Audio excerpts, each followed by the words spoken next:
A warm welcome to the show. Today we're going to talk about film industry here in Poland. And we start with Polish horror movies. So unique, so daring and so innovative, at times unintentionally, that once you start watching, you can't look away. Not from fear, but from trying to understand what's even happening. Tonight, we meet the man behind some of these classics. Join director Marek Piestrak and our reporter Maciej Jastrzębski. Just a year after George Lucas gave the West a new hope, one man in a country far, far away set out on a quest to relieve its citizens of the evil Soviet Empire's grayness. This man was Marek Piestrak, and he would do so by producing Poland's first sci-fi movie, In Quest of Pilot Perks, where the titular spaceman is sent on a mission to test the performance of strikingly human-like robots. Well, the movie was based on a book by Stanisław Lem and had nothing to do with promoting Russia, which only provided the resources and the actor. And then I thought it'd be better to collaborate more closely with one of the Soviet republics, to say Estonia, rather than the Russians. So I went to Tallinn. With the cosmic frontier secured, it was time for Piestrak to venture into the fairly uncharted territory of the horror genre, with a story of a vengeful female werewolf in the 1983 creature feature She-Wolf. Again, working with the Soviet Big Brother involved challenges of an almost diplomatic nature, not to mention the realities of communist Poland, where basic goods such as gasoline were subject to government rations. Then, in 1981, Poland's ruling military regime imposed martial law. One Highlander named Galica was in charge of providing us with horses and carriages. But because fuel was only procured with coupons, which were in short supply under martial law, he was late with the delivery. He sent us a telegram saying that he'd join us in 10 days, and he did, driving a carriage all the way from the Highlands. Piestrak combined the sci-fi and horror elements of both movies in his 1987 hair-raising Curse of Snakes Valley. Our film production manager hired a snake handler from some Soviet republic. So the fellow brought a box full of 30 actual cobras. He'd keep them under his hotel bed and then take them to the studio. One day we came to shoot, but it turned out that the studio was closed because the handler had realized one of the snakes was missing. The movie tells the story of a scientist, a Vietnam veteran, and a die-hard female journalist traveling to Vietnam in search of a fabled temple and a weapon of ultimate destruction. But the uncanny atmosphere made itself palpable to the director, cinematographer Ryszard Lęczewski, and their local fixer in Vietnam, engineer Kazimierz Kwiatkowski, already at the stage of location scouting.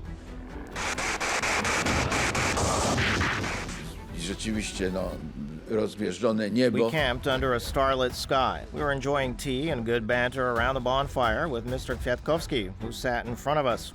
Suddenly, he motioned for us to stay still. Then Ryszard felt a tap on his shoulder and turned around. He saw 3 Khmer Rouge, all armed with rifles and speaking in a language none of us understood.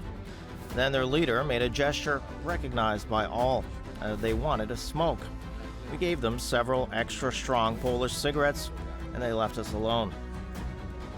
Now, this raises the question, what motivated Piestrak to direct these daring movies?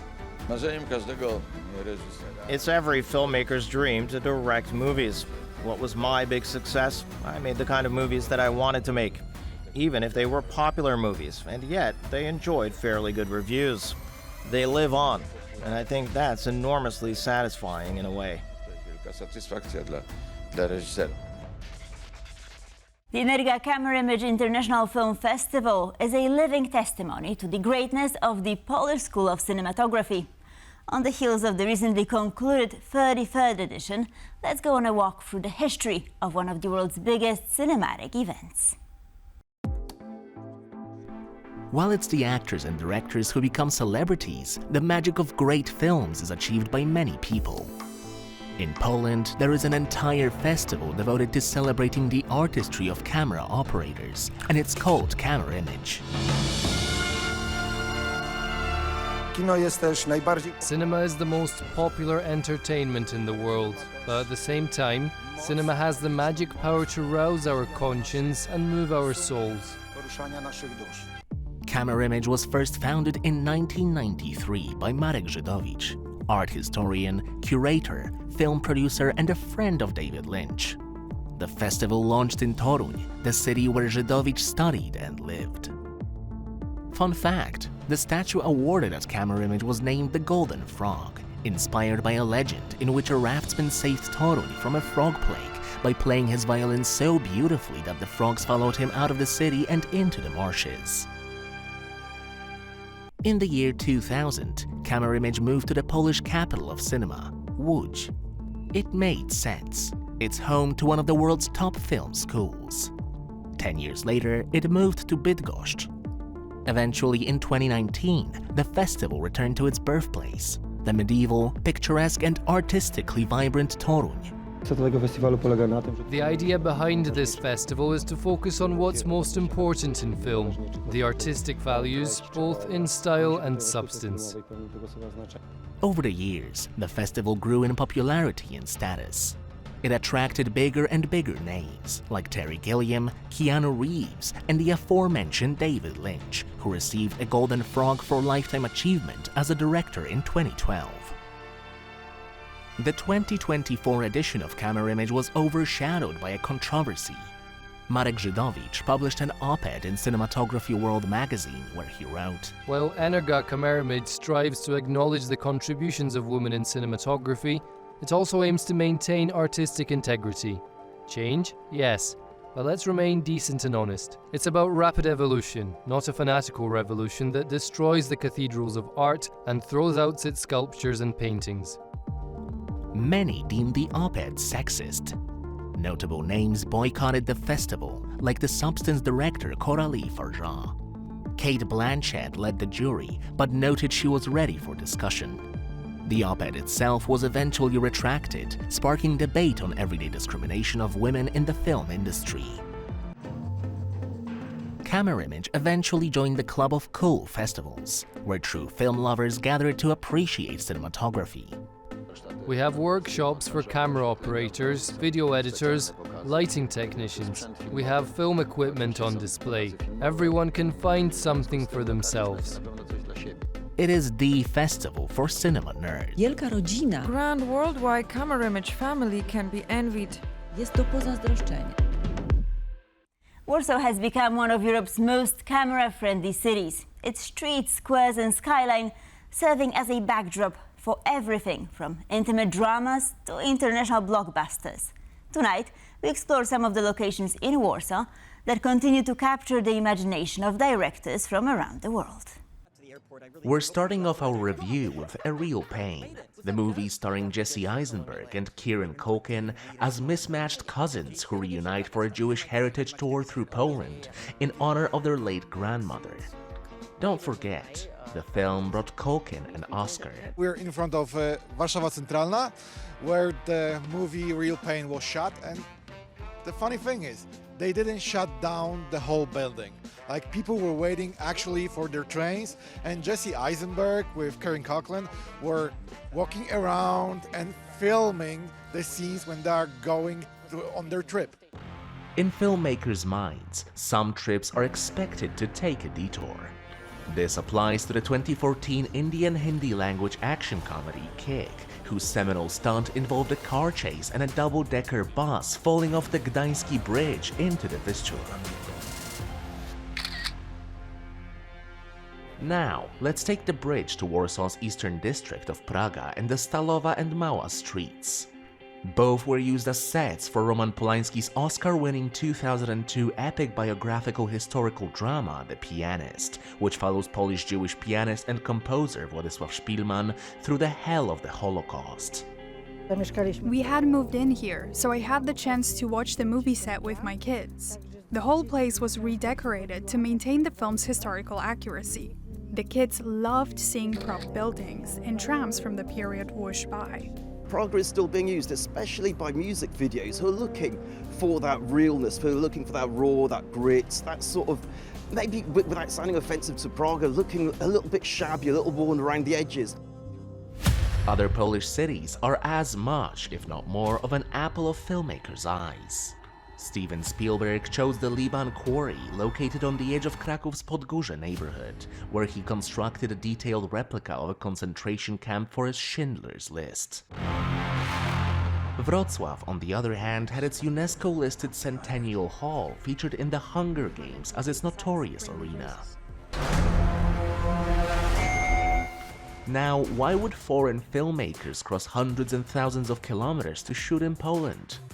In comparison to Canada and Hungary, we're cheaper and we have more locations. Like in those countries, especially in Canada, they have to build some locations that looks like old Europe. In Warsaw, in Poland, in Krakow, in Wrocław. With that said, we're wanting to visit Poland, the best of sets for the movie of your life.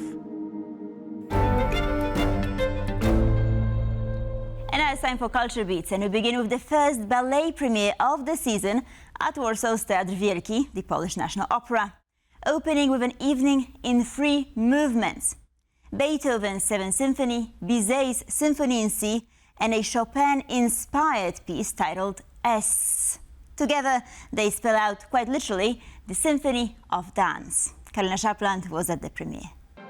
Seen as a thrilling celebration of life itself, Beethoven's 7th Symphony sets the tone for this season's first major ballet at Warsaw's Grand Theatre. Muscular and precise, the dancers of the Polish National Ballet embody the pure exhilaration of movement. And Beethoven is just the beginning. The second movement offers a moment of intimacy, a new choreography inspired by Chopin's Nocturnes. Intimate, delicate, tender. And then the grand finale in the third part. Yet the true stars of the evening are the dancers themselves, their energy and elegance. The first part, 7th Symphony, I think it's stamina-wise, it's the most challenging for me. It's almost a 40 minutes piece, and then I'm on stage most of the time.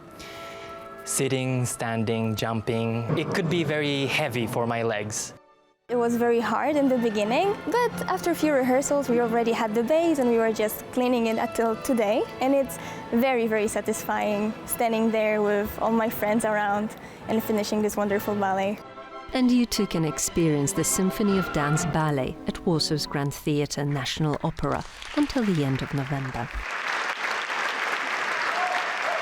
The 7th Eufonie Festival, taking place in Warsaw, has just featured Przeżycia, Mahler and Mendelssohn, a concert exploring 2 visions of instrumental music.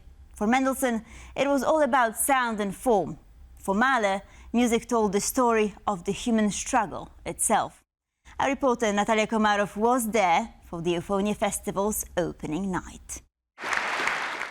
The Eufonie Festival has kicked off in Warsaw's Grand Theatre. It's a yearly celebration of the sound of Central and Eastern Europe.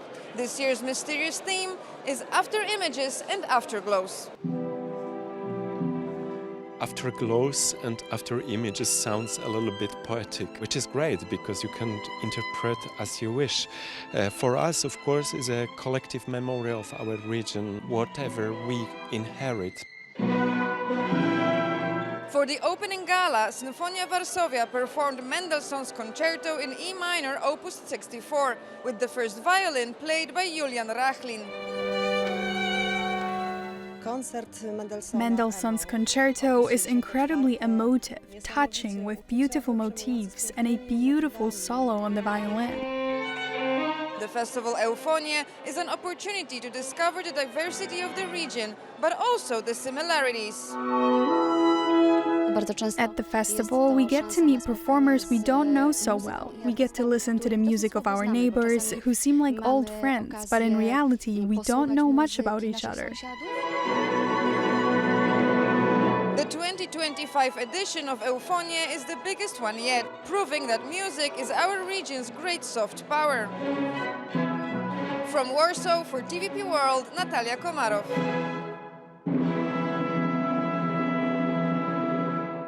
And with this we conclude Pulse of Culture. Thank you for watching and please stay tuned for more.